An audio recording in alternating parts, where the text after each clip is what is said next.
It's happening. For the first time in Donald Trump's presidency, he's not just facing off with Democrats, he's facing off with his own party. Republican senators are stepping up, casting votes against him, and drawing a hard line. No more whispers in hallways or anonymous quotes to reporters. They're standing up and saying it out loud. But why? What's triggered this sudden rebellion? 3 crises have collided at once: military threats against a NATO ally, an emergency declaration over foreign oil, and a growing accountability crisis that no one in Washington wants to explain. Trump's response: predictable, profanity, threats, demands for unwavering loyalty. But here's what's different this time: it's not working. This isn't just political drama. This is a test, one that will show whether American power answers to the law or to one man's instincts. Stick with me, because I'm going to walk you through exactly what happened, why it matters, and what everyone is missing about where this leads. So here's the core issue. Last week, Republican senators joined with Democrats to advance a war powers resolution. Now, that sounds like a technical term, but here's what it actually means. It's a tool designed to stop the president from using military force without Congress's approval. This wasn't just a symbolic vote. It wasn't a close vote. It was a clear message from lawmakers to the White House. You can't start wars on your own. But here's where things get really explosive.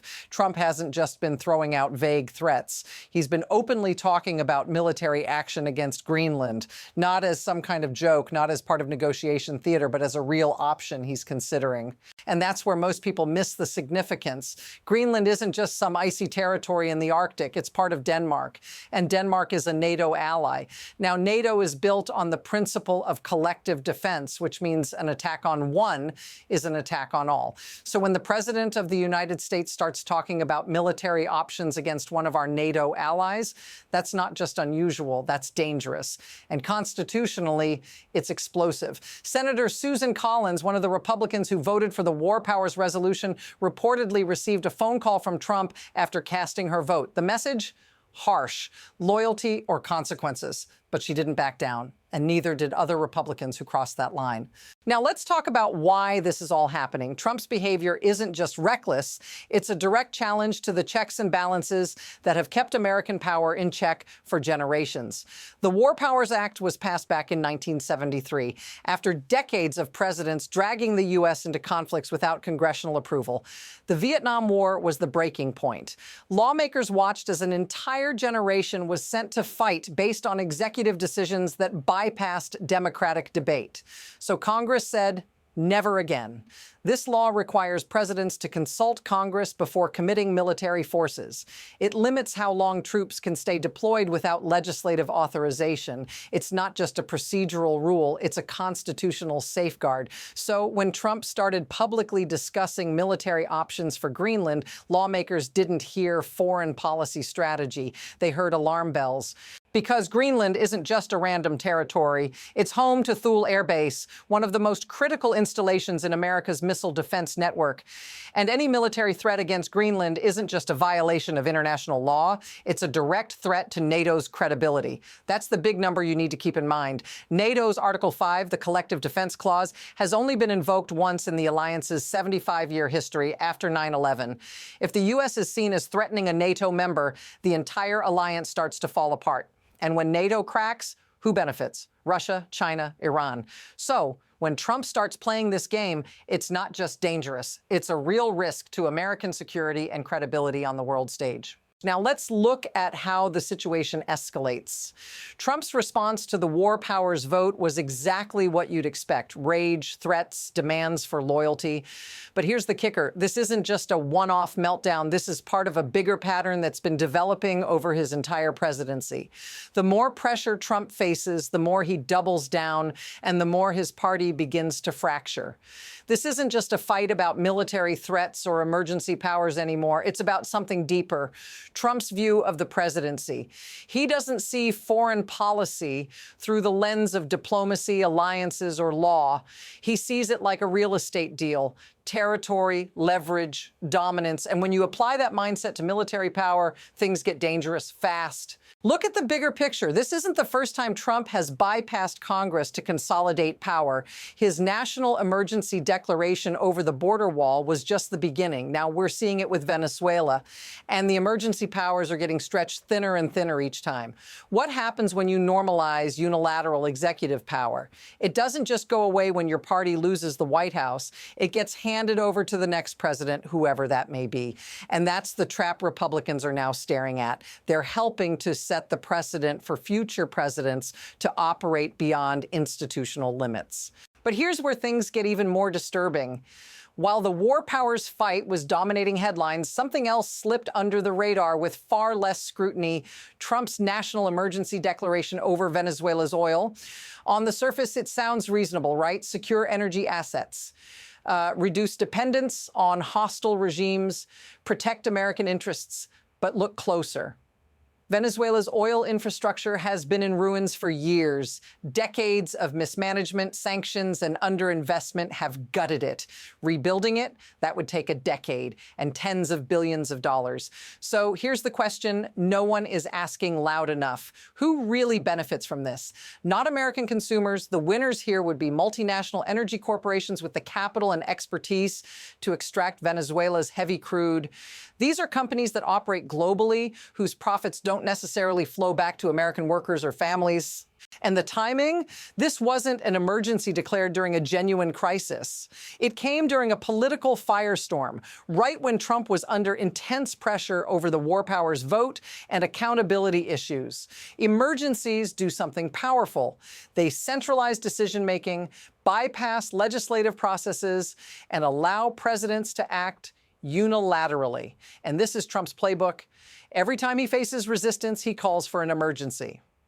Border wall funding, COVID responses, trade restrictions, and now this. The danger here, each time the threshold for what qualifies as an emergency gets lower, and each time the scope of presidential power gets wider. Republicans are starting to notice the pattern, and that's the trap no one wants to acknowledge.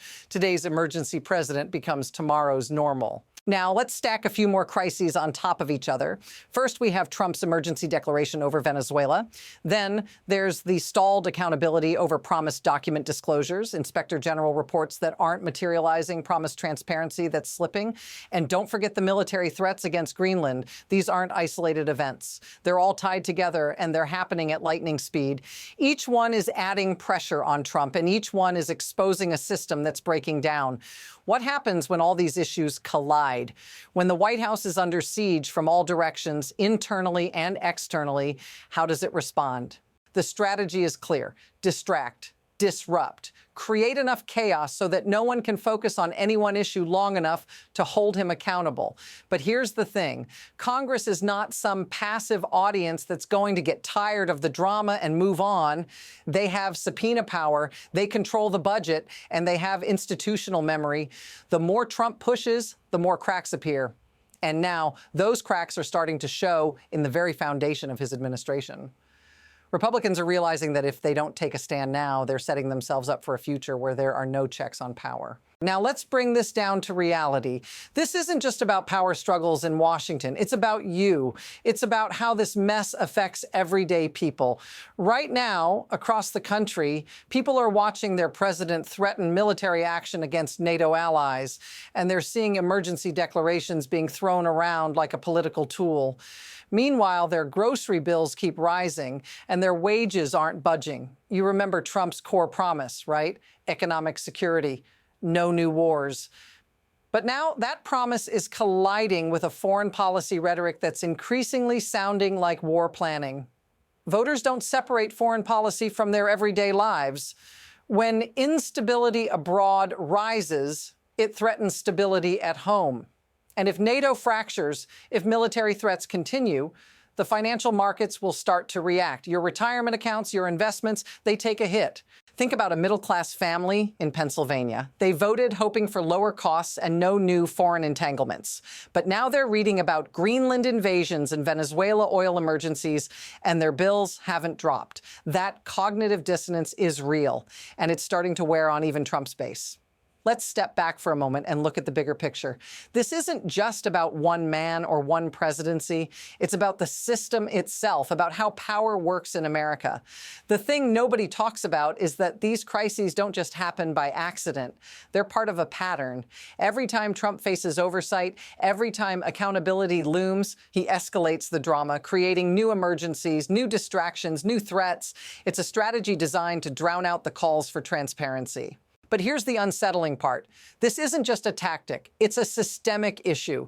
There's a reason it works. The system itself is designed to let this happen. The emergency powers, the unchecked executive actions, the lack of accountability, all of this is possible because of the way power is distributed in Washington. When you bypass Congress, you're not just avoiding oversight. You're weakening the very institutions that hold power in check. And this isn't just a temporary crisis. It's a test of how American democracy functions under pressure. What happens when the system is stretched to its limits? When norms are continually ignored and institutions are under siege, does the system snap back or does it bend? So where do we go from here? There are two possible paths, but neither one is clear. On one hand, we could see Republican resistance continue to build. The war powers vote was just a signal, a first step in a larger fight over executive power. If that resistance holds, we could see a genuine rebalancing of power, executive authority checked, congressional oversight reasserted, and some semblance of order restored. But there's another path, one that's far more troubling. If the pressure on Republicans mounts, if Trump continues to escalate, if Congress continues to get distracted by the chaos, we could see a presidency that operates completely outside institutional limits, one where emergency powers, military threats, and executive decrees are the norm, not the exception. A presidency that sets precedents, dangerous ones, that could shape the next decades of American governance. The next 30 to 90 days will be critical. The trajectory is unclear, but the momentum is already building. One side will give in, and it's not going to be pretty. So what happens next? We're about to find out.